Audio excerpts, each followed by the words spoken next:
নমস্কার বন্ধুরা, চলে এসেছি তোমাদের কাছে আরেকটি নতুন ভিডিও।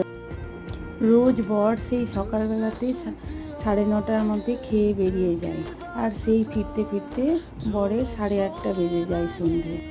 আর সন্ধ্যের সময় একটু চটপটা কিছু খেতেও ইচ্ছে করে, তাই ভাবলাম একটু হেলদিভাবে সিঙ্গাড়া বানাই।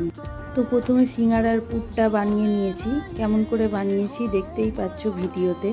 সেদ্ধ আলু ও মটরশুঁটি দিয়ে আমি পুরটা বানিয়েছি, তোমরা চাইলে অন্যভাবেও বানাতে পারো। তারপরে আটাটা ভালো করে ময়াম দিয়ে মেখে নিয়েছি। ময়ামে দিয়েছিলাম লবণ, চিনি, দই, বেকিং পাউডার ও বেকিং সোডা। ভালো করে এগুলো দিয়ে মেখে আর 1 ঘন্টা রেস্টে রেখেছিলাম। তারপরে সেই আটা থেকে ছোট ছোট লেচি করে তার মধ্যে পুর ভরে সিঙ্গাড়ার শেপ দিয়ে দিয়েছি। তারপর সিঙ্গাড়াগুলো জল দিয়ে আটকে দিয়েছিলাম এবং সেঁকে নিয়েছিলাম।